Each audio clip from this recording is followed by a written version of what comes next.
Okay, I guess we'll go ahead and get started. Everyone, welcome for coming today, and hopefully we'll have a few others be dropping in. We are doing a workshop today on how to present in a virtual format, since most of our professional conferences are transitioning to virtual platforms, or obviously most of them did last year. We wanted to try to have some tips for everyone to best prepare for these workshops. All right. So we have a collection of folks that will be presenting. First, my name's Dr. Jennifer Mook, and I'm with biology, and I've been intimately associated with CURCA for a number of years. And so I was asked to host this meeting. For those of you not so familiar with Zoom, a couple of pointers. We want to invite you to add questions via the chat box, and so you can access that.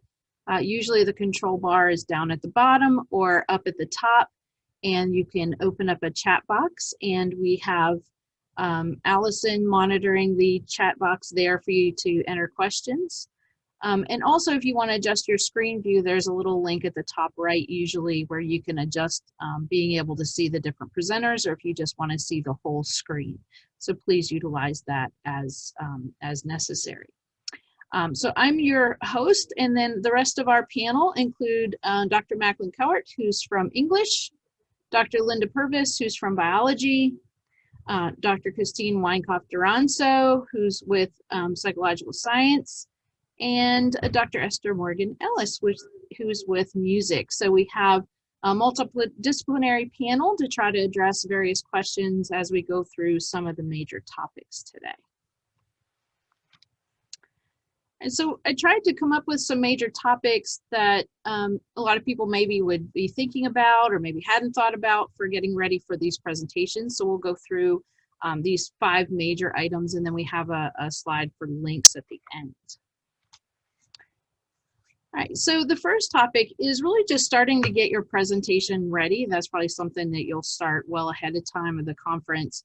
PowerPoint's usually the format that most of the conferences utilize. And you'll do a lot of things very similar to maybe what you would do for a live presentation, but a couple of tips really is making items larger and more bold for easy visibility for your audience. You want to get to the information very quickly, and at the end of it, you really want to have a takeaway slide with key ideas. And so to lead us into more discussion on this is Dr. Christine Weinkauf-Duranzo. Hi, good morning. It's great to be here with all of you. I wanted to point out we have some really interesting backgrounds going here. And as part of our, pandemic experience, I don't know if any of you are familiar with Room Rater on Twitter, but I think we would all get a 10 out of 10 on the Room Rater evaluation for having awesome backgrounds. So just wanted to point that out. That's also part of the online experience for our classroom as well as for research. You want to make sure that your background is nice, right? But then also your media presentation is even more crucial. Now, hopefully we all pay attention to this when we're in the classroom if we're using media as part of our learning experience with students. So we need to pay attention to how we're presenting our data or our media in the classroom, but it becomes even more important when we're in this online environment where instead of in-person interactions, we have everyone zooming in or whatever method we're using. So they're watching media through media, right? So it's really important that the media we're presenting is adding to the presentation, not distracting or taking away from our presentation. Most people use PowerPoint, but there are certainly other methods out there. Prezi is one that's often very commonly used as well. But regardless of the software that you're using, there are some takeaways that are really important to consider. And first and foremost, it is decluttering your slides. We all might fall to the temptation to just jam all kinds of information, especially when it's, our research that we're really excited about. We want to tell them everything we can. So it's very tempting to jam a lot of information in those slides, but we want to resist that temptation and keep in mind that our media is a support for our conversation with the audience, right? It's not the focal point, it's kind of a support for the conversation we're having. So we want to keep those slides really simple. We want to make sure that the items on the slides that we want our audience to focus on are the larger and more bold items. We probably spend a lot of time using like templates from software programs like PowerPoint. And in those templates, typically the default is that the headline is the biggest font. And that actually detracts from bringing our audience into the body where we really want them to be. We really want them to focus on the content, right? So if we take that headline and we shrink it and then make the content a little bit larger, then we draw our audience into where we really want them to go, right? And then we can use bolding to even further capture their attention. So if there are items that are really important, some really big takeaway items, bold that information for them. So again, it draws their attention, their visual focus over to those pieces that we really want them to look at. Right?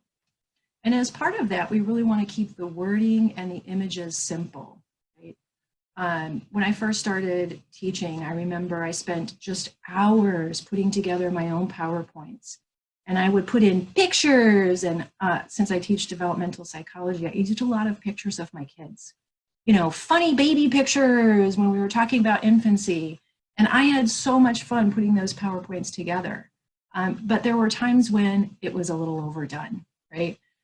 So we want to make sure that the images we're using are relevant to the topic on the slide and that support the takeaway point from that slide, right? And if you're going to use an image, make sure that it doesn't overwhelm the content, right? So maybe you have an image here on this side of the slide, and then over here you have some simple bullet pointed items.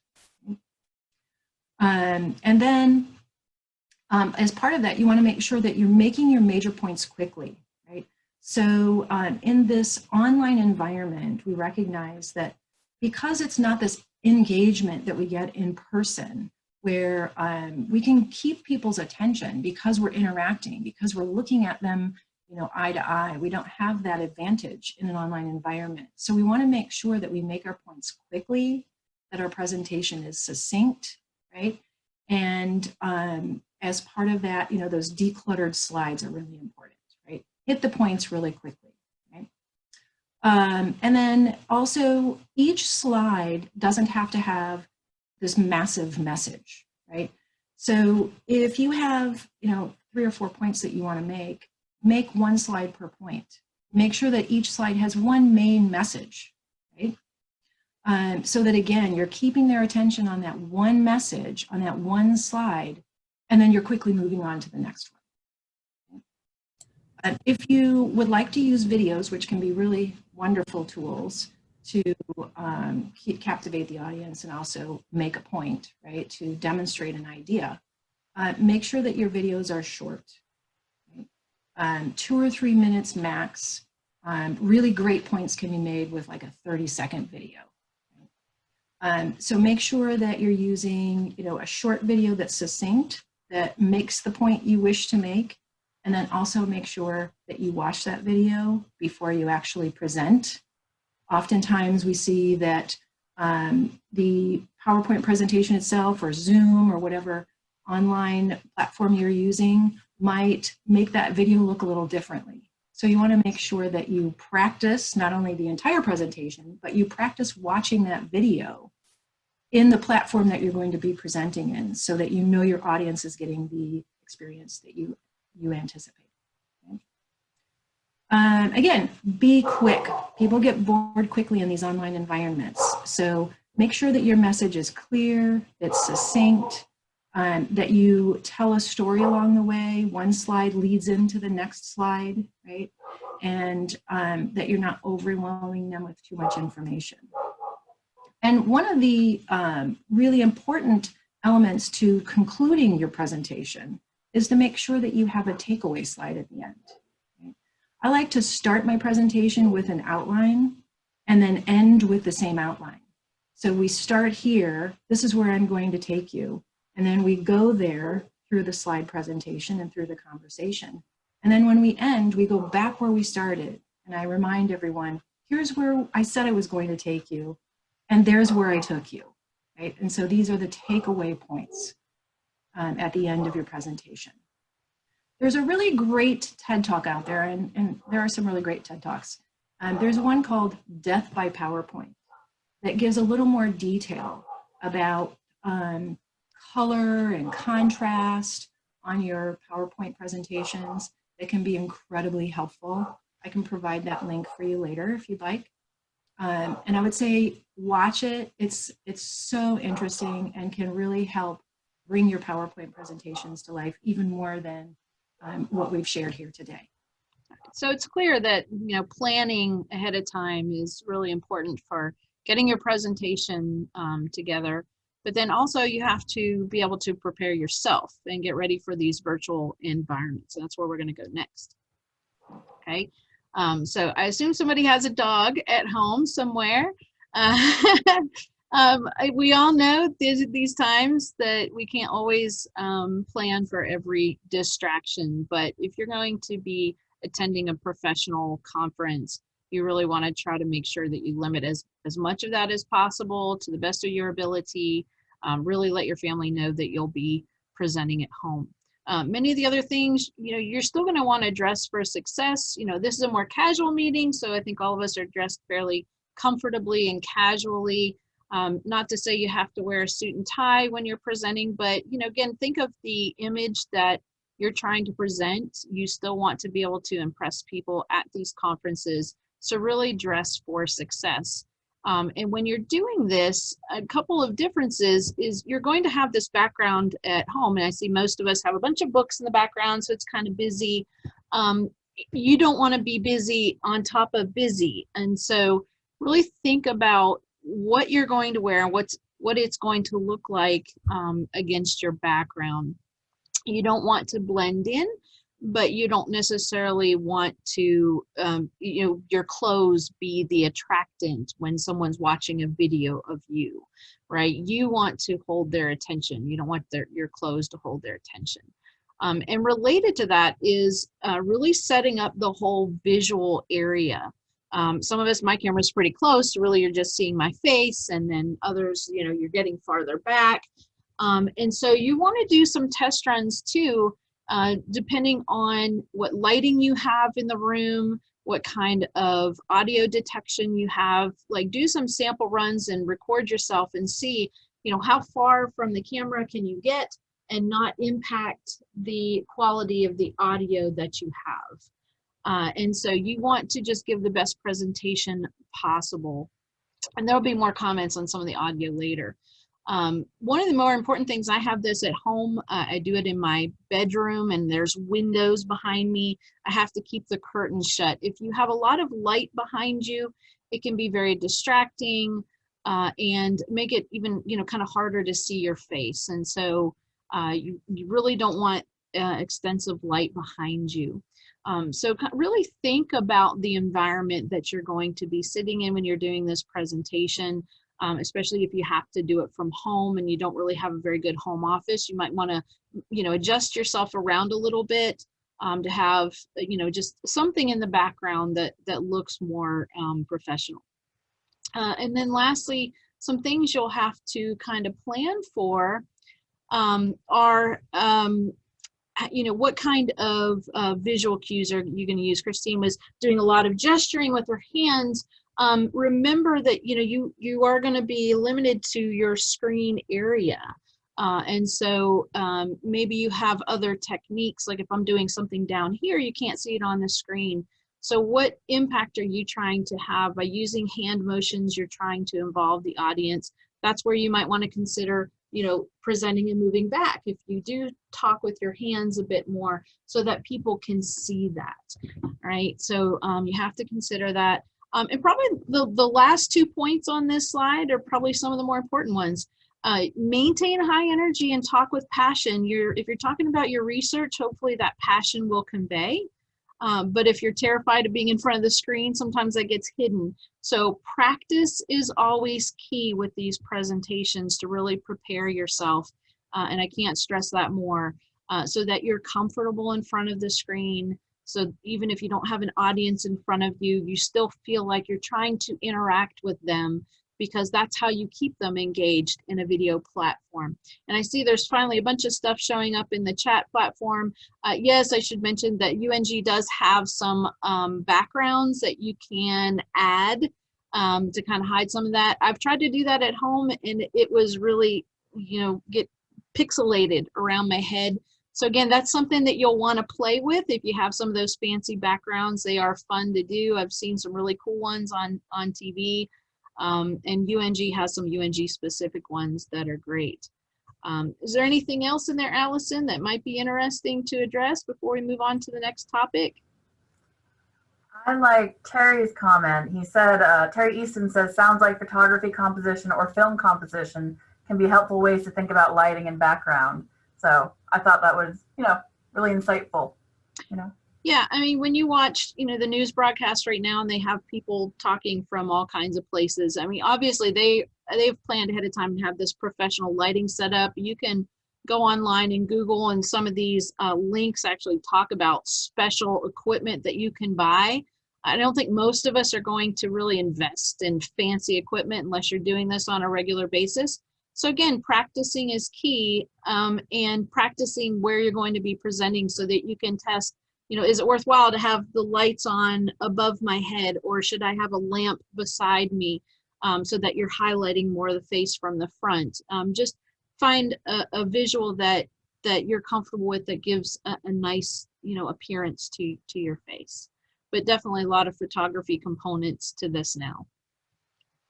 Okay, so the next topic are technology tips. So here's where we get a little bit more information. So practice is key is the main message I have also. Because you have no idea what other people are seeing or hearing. And there's two ways you can go about this. You can set up an appointment with a friend and have them give you feedback, or you can just enter a meeting all by yourself, record it, and watch the recording, which will give you a pretty good idea of what others are seeing and hearing. That was the main thing that I wanted to say about this slide, which otherwise I think speaks for itself.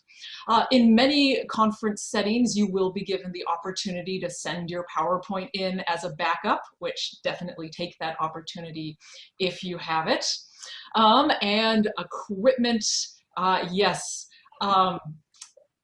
And just prior to event, yes, things can always fail, and just prior to events is when it's most likely to happen. But most of what I want to say is, I think, on the next slide. All right, so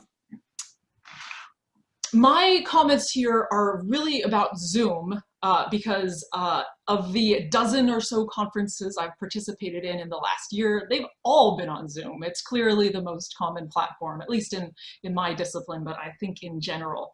But a lot of what I have to say will have some other applicability as well. All right, so yes, quiet space. I think we already talked about that a little bit. I never know when my dog's gonna lose it and start barking, but at least I can take some precautions. Materials ready. Here, I think the most important thing, especially if you're going to be screen sharing, is having all of the things you're going to share already open. Additionally, having everything else closed. I always prepare for a conference presentation by restarting my computer and then only opening the things that I'm going to need. I have watched some people share their desktop and then click through their file navigator and find the file, and nobody wants to see that. All right, so yeah, what is the best computer you can use? I am on my desktop because it's a little more powerful, a little less likely to crash. If this was a serious national conference, I would have everything ready to go on my laptop at the same time. backup, backup, backup. Now, internet connection, Wi-Fi versus hardwire is one thing, but really what matters is speed. So again, I'm here in my home, and I think like most of us, I have terrible internet. I've got 10 Mbps download, less than 1 upload. Because I'm just talking, that's not a big deal. But if I was going to be screen sharing, and especially if I was going to be showing a video, it would become a really big deal. So if I was doing any of those things, I would go to school and use a computer at school, which I think most people can have good access to. I know in my department, we have a good computer lab that students could reserve if they needed to make a presentation from school. But that connection really matters. Here in my home, I get booted out of about 1 out of 30 Zoom meetings. So it's not uncommon, and the risk goes way up as soon as you share your screen. So if you're going to be screen sharing, you want the best connection you can get. Zoom updates and other updates is not the kind of thing you want interrupting you. All right, the rest of these things I will leave, because what I really want to talk about is sound. So there's two things here. One applies to everyone. If you're going to be speaking, people will hear the sound of your voice. What is the quality of that sound? The first thing that you can consider is obviously your microphone, but most of us don't have access to a wide variety of microphones or necessarily the ability to make an investment. But Zoom gives you so much control, and other platforms usually do as well.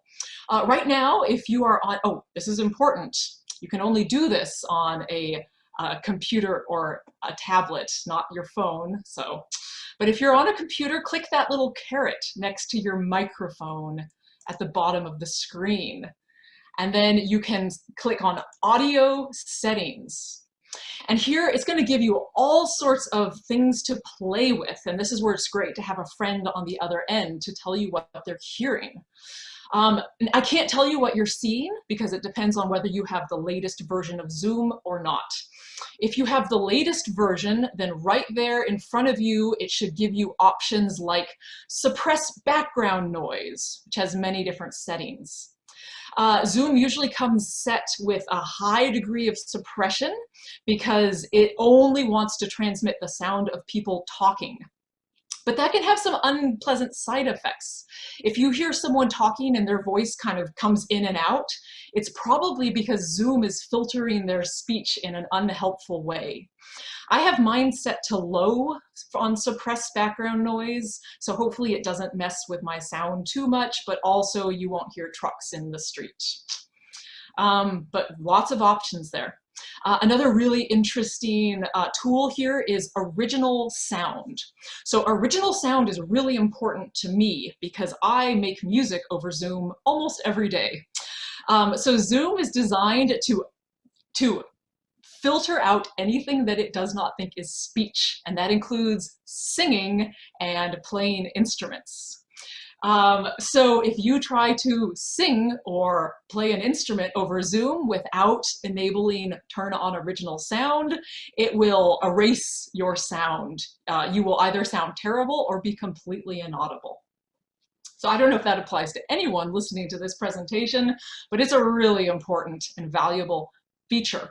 And there's a couple other things here to fiddle around with. And if you're not seeing them right on this main screen, you can click on advanced and they should be there. Again, changes from version to version.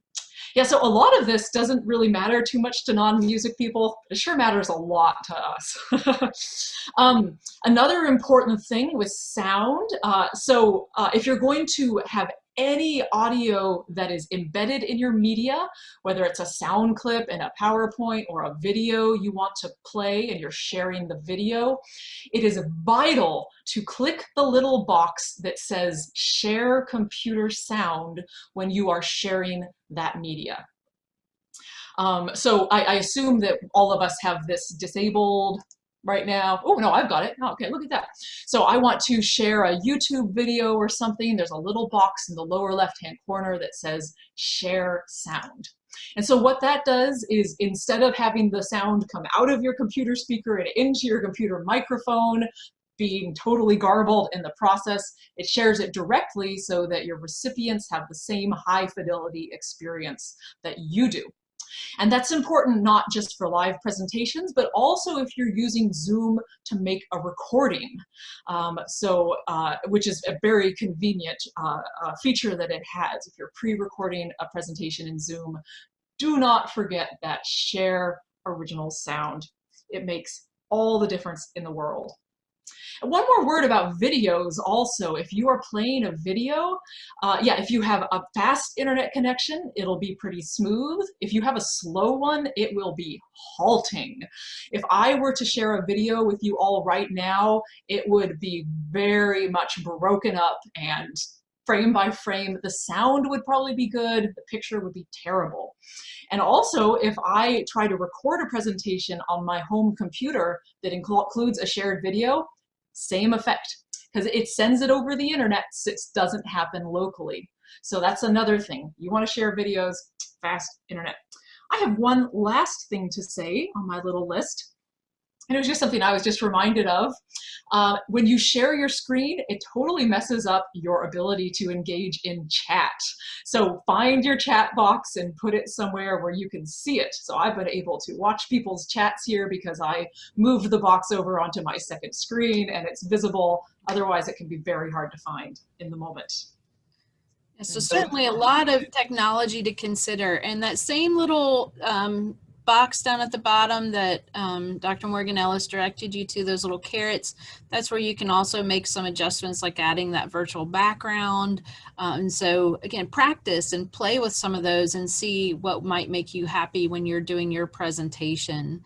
And so we're going to transition now from kind of talking about all of this technology to talking some more about some tips on, how things are a little different doing a live presentation in a virtual setting versus pre-recording your item and presenting it. And so, oops, it's not letting me go. Come on, there we go. And so live versus recorded, and then we'll have some comments about keeping a live audience really engaged. And to start us off here, we're going to have Dr. Linda Purvis.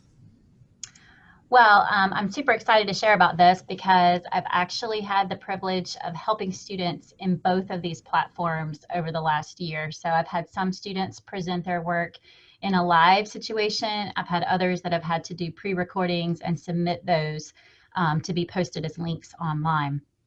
So I'll start out with the live, and some of these have already kind of been hit on in other parts, but using a direct connection versus a Wi-Fi connection in a live setting is very, very vital. So the conference that we presented in back in August, we made sure we were on campus because we had lots of good internet here, and we tried to use desktop computers that are hardwired instead of Wi-Fi connections because the Wi-Fi can kind of be spotty in and out. And so it's really important to consider the connection you're going to use if you're presenting in a live situation. And something that really a lot of times people forget in a live setting online, because if you look at the panel, the gallery of our pictures, it has all of our names with our pictures. But it's very important that you still introduce yourself and that you tell them, why are you the one presenting this data? Are you the lead researcher on the team? Are you the one who works specifically on this project? Why are you the one doing the presentation? We often think about that in a face-to-face setting because we have that personal connection eyeball to eyeball, but we oftentimes overlook the importance of that in a live setting. And it's also important to do this in a recorded setting as well. But in a live setting where you're interacting with an audience, you want them to think about you as a real person. And so introducing yourself, it seems kind of silly, but it does make a big, important impact on the audience. You want to know what you're going to say. I always tell my students, I make my students actually write out a script last year when we started doing these. Write out a script of what you're going to say, and then let's practice saying it and see how it sounds. And you need to know what your time limit is.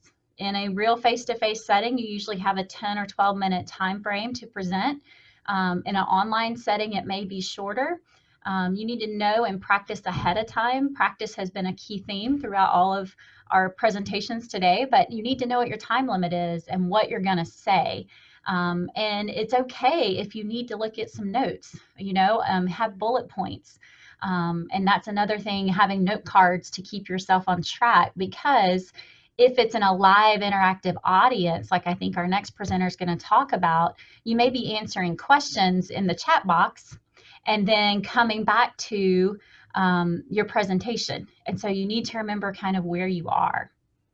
You also want to make sure that, again, your energy is up in a live conversation, that you're trying to connect in some way with the audience. So whether that's using your hands, whether it's looking around the room so that you're not just staring off into one corner of your screen, really trying to be conversational and interactive and not just, a frozen screen that people are looking at, will also be very helpful.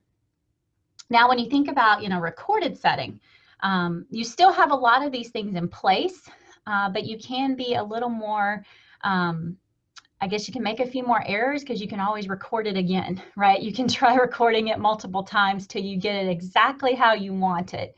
But again, you still want to have a script or something that fits your time allotment. And you want to think about the pace that you're saying things. A lot of times I find that students, especially if they have a 3-minute window, they're going to speak really, really, really fast, and they're going to try to tell you everything they possibly know. And when you're listening that back on a recorded video, depending on that person's internet connection, the sound, like Esther was saying, can get really messed up. And so you have to remind students, you want to pause.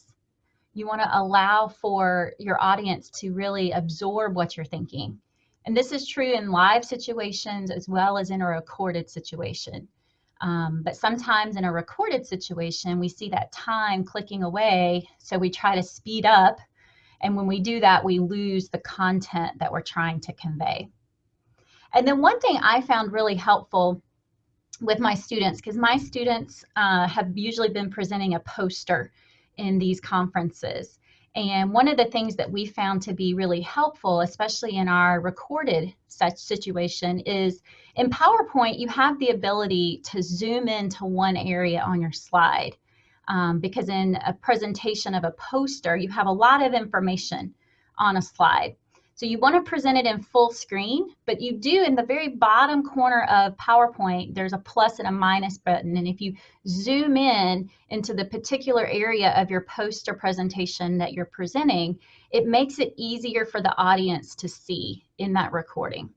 And so you can sort of focus your audience onto one corner of your presentation, especially, again, if you're in a poster situation. It makes it easier to emphasize the points that you're in. Now, in a live situation, usually the host has your slides. And so you may have to communicate that with your host that, hey, when I get to this point, I want to make sure you focus on that or point to that, so the audience knows where we are speaking about and kind of draw their attention to that area. All right, lots of good points. Do we have any questions from any of the audience right now? No questions I can see, but Lynn made a good point. She was talking about, connecting and looking toward the camera instead of in the middle of our screens to connect with the audience, to really kind of keep that in mind if you're doing, especially I'm assuming recorded or even live. Yeah, I noticed that because I want to look at everybody's faces on my computer screen instead of looking right at the camera. And I guess that's something all of our news folks get used to doing. They have their notes down below, but just to really make sure you do take time to look at that camera and really make sure you're talking to your audience. Mm-hmm. All right, and so that gets us to Dr. Cowart, who's going to talk about how we keep an engaged audience, especially during these live presentations. And one of the tips I came across was, having some icebreaker questions, or like what I did was kind of help guide people to the chat area so that they can interact. And there's certainly lots of tips. I hope Macklin has some good stories, but it's really important during these live presentations to keep everybody engaged. So Dr. Cowart? Yeah, so a couple of things with this, because I want to look at it from a slightly different perspective too. A couple of good points have been made earlier about keeping the audience engaged and just how your presentation looks. But then also, kind of from my perspective, back in the fall, I'm a co-advisor for Sigma Tau Delta, our chapter on campus, and every fall we have a conference. And so this year we were thinking, well, we can either cancel the conference or we can, host it online. And so we wanted to still have that opportunity for our students. And so now it becomes kind of this, how do we do this and kind of maintain what we all traditionally know with conferences and doing those presentations. And so what we had to do is we had enough participants that we set up 2 rooms on Zoom. It was still in Zoom, but we had a host for each room, much like Dr. Mook is doing right now. It was kind of hosting everything. But within that, we also had moderators like you would have at a traditional conference. And so the host was essentially controlling who comes in, to make sure that we don't have anybody that wasn't signed up or wasn't supposed to be there kind of sneaking in a back way. But the host really remained kind of this silent partner. We also had a student that was kind of a co-host that could check and make sure people were getting in a timely fashion. But the moderators really were in charge of audience involvement, right? So the moderators are not only looking at the listening to what's being said, but writing down the questions, but then also keeping track of the chat feature. The host, I was one of the hosts. We were also looking at the chat feature to make sure, kind of behind the scenes, if anybody was sending us individual questions, that we could address those. Maybe they couldn't hear anything or see anything on their end, and we could adjust with the technical side of it without interrupting everybody else in the presentation. But the moderators were really there to ask the questions and read through address any questions in the chat function. And part of that, in that chat function too, sometimes people don't have or don't feel like they have a question or a point that they want to make. They want to unmute themselves and make it out loud to everybody, but they'll type it in.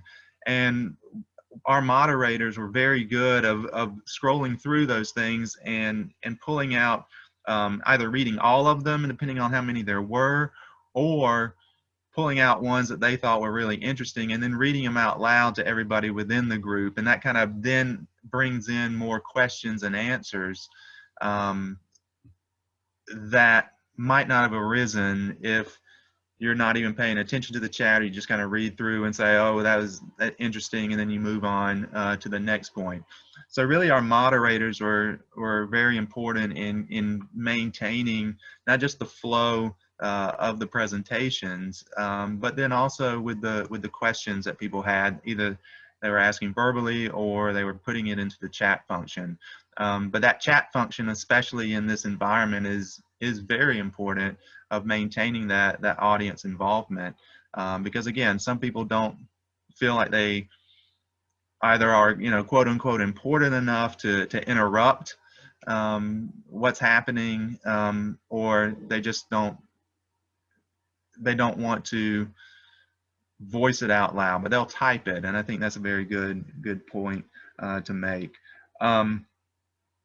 I think the other thing, and this came out earlier, I wasn't really expecting to address this, but with the background can also kind of be a topic of conversation. And you talk about icebreaker questions. because we were doing this virtual conference, we were able to pull in students from other chapters in other parts of the country and even the world because of this. So we had a student from Guam, and that was, I want to say it was like 12 or 14-hour time difference, but in the background she had like this beach scene of the University of Guam there. And so that kind of, it was an icebreaker for her. She was one of the first to go. And people were interested, oh, this is cool, you know, she's from Guam, and then she has the background with Guam in it. So even those little things can be something that will kind of get things rolling with the discussions about that. Are there other activities or just topics that kind of came up that as these icebreakers or items of discussion when the rest of you were presenting? Does anyone have any other little stories or examples they could share? I think they really came up more so with personal experiences that some of these students had that then would draw other people in. I know in particular, I remember one student was talking about, she was the daughter of a coach in high school, and so kind of how her life reflected on that. And so then I was able to jump in, you know, I was my parents taught school, and so I was able to type some of that in, but it came up as well. And then that drew some other folks into the conversation. So even things that you might not think would be overly important, and that you may feel, again, that you don't want to voice them, you can put them in the chat function, and then that really helps bring out, you say, oh yeah, somebody else was thinking about this, and so it is worthwhile, and then that can bring some other folks into it. Because again, then you're not just looking at a screen of faces, you can make that connection with the other folks that are there. One of the tips I came across was trying to use some of the polling features and raising hands. Has anyone used any of that in a conference setting? I mean, certainly during teaching, but I've always found it a little bit awkward, but maybe in a different topic. Has anyone tried that or used that successfully? I've been in other people's presentations where they used the polling successfully. And I was just going to mention the first time that I tried to use polling, it was in teaching, and I went into Zoom and I set up my polls, and then I started the class and they were gone, and I learned that you have to create your polls in a specific meeting. They're not just generic. So that's another thing to definitely, like, you know, think ahead. Once you start the real presentation, make sure they're still there, be prepared to recreate them if they've vanished. I'm not an expert on that, but I did hit some unexpected roadblocks. Well, that's very important information to share there. Right. One other thing too, and this kind of, in a lot of ways, kind of moves beyond live audience involvement, but just audience involvement in general, that we tried to do, that we saved the chats. At the end of each section, we would save the chats, because that's, people would put the links in for their research, or they just had good comments that sometimes are hard to keep up with while everybody's talking, and you want to go back to them, but you don't know how. And so what we ended up doing with those, then we emailed them back out to everybody at the end of the conference. That would, all the folks that were participating in those sections, we would send it back out to them. And then of course, if anybody from other sections that they might have missed wanted that, we could send it out to them too. And that was, you know, from having done lots of other kind of traditional conferences, that was nice to have, that you could then go back to later on, rather than saying, wow, I missed that information and I don't really know how to get it back without talking to the individual, and oftentimes that's difficult. So saving the chat is very important, that we found.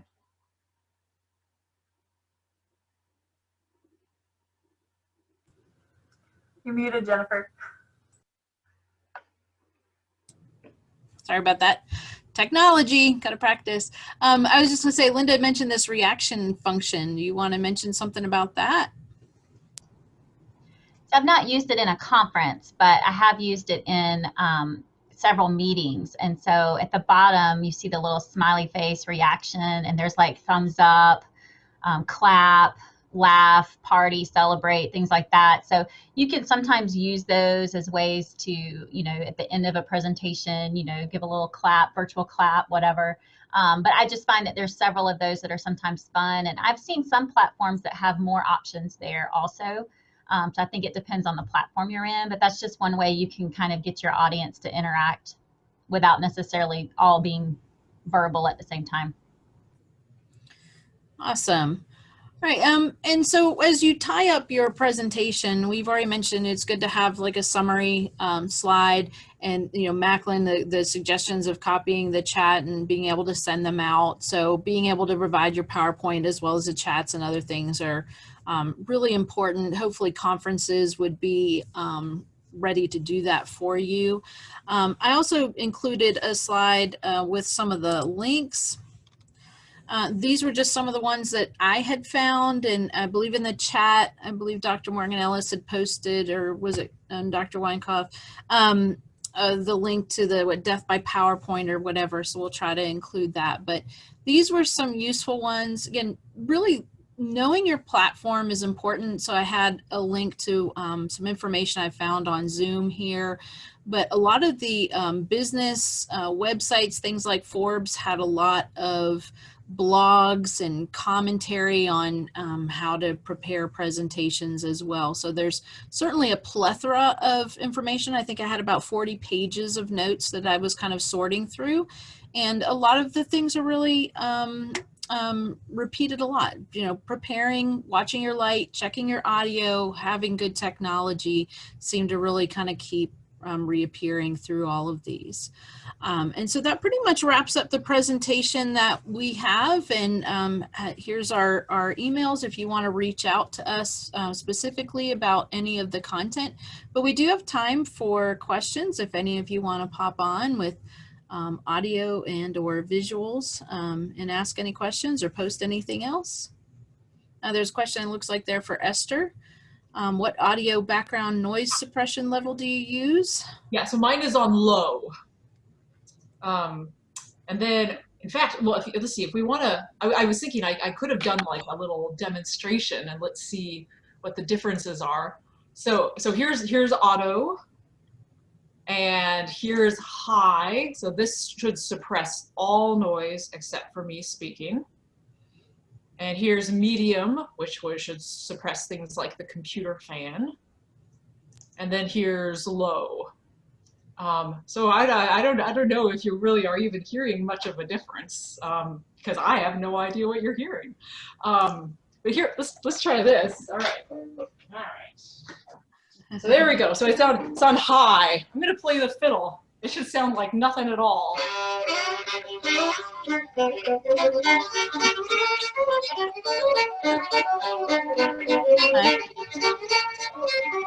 So, what are you getting? I'm getting all fiddle. Yeah, you're hearing it okay? Yeah. You can hear it. That's so funny, and it's so funny because everyone seems to have a different Zoom experience. I've certainly heard other people play on Zoom without the correct sound settings, and you get nothing at all. So yeah, so I mean, really, what it all comes down to is experiment. My unique microphone that I happen to be using just might be interacting with Zoom differently than others do. Here's something else. I own a super fancy, like $100 blue external, and it does not work well with Zoom. It sounds worse than my webcam microphone. Well, and I assume some of the acoustics in your room with all those books are probably absorbing some of the background noise too. Yeah, so possible. It all depends on what you have behind you. It looks like Terry there has a little bit more a blank wall space behind them. You might get more sound distortion. Yeah, but definitely the answer is always experiment ahead of time, because nothing is guaranteed. Thank you, Esther, and thank you all. This was great. I learned more in 50 minutes, I think, than I've learned in the last 5 weeks. So thank you. Thank you, Terry. Does anyone else have some questions? I had one more just little tip regarding chat. So usually chat is set up so that you can have private chats with people, but when you save it at the end, it will save your private chats. So just if you are saving chat and also like engaging in private chats, just be forewarned that your private messages will show up in that transcript.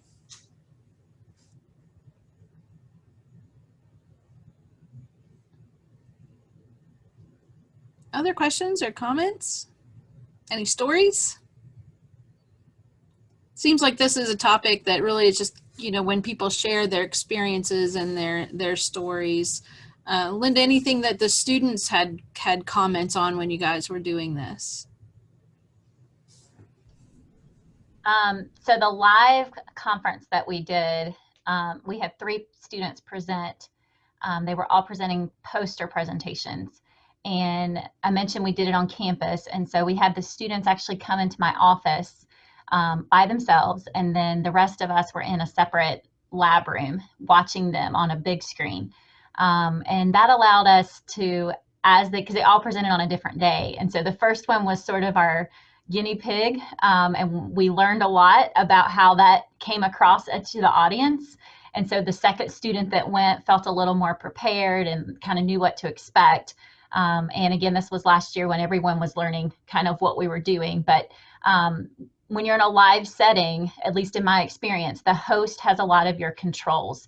And so getting on early and letting your host know if you have any special visual cues or special audio needs, or if you need them to zoom to something, that's really important, especially in a live setting, because usually in a lot of the platforms I've been in, the host has the control. And so making sure you communicate to that early, and then having some feedback from friends is really nice if you have people at the conference with you. But again, practicing in advance if you can also helps too. So just being able to communicate and being able to make those changes if you need to before you actually get into that setting. One thing, and I know Linda, since we're in the same department, one thing I really appreciated that her and another one of the professors that were hosting the students is, because they couldn't go to the conference together, they still kind of did it here together on campus. And so there was still a little bit of social interaction, not quite the same as being at a conference, but I believe you had some food and stuff for the students. So it kind of made it a little bit more fun for them. It wasn't just, you know, a very impersonal here, post your presentation and move on. So it really made it a little bit more interactive for the students. And I don't know about the rest of you, how you managed your students.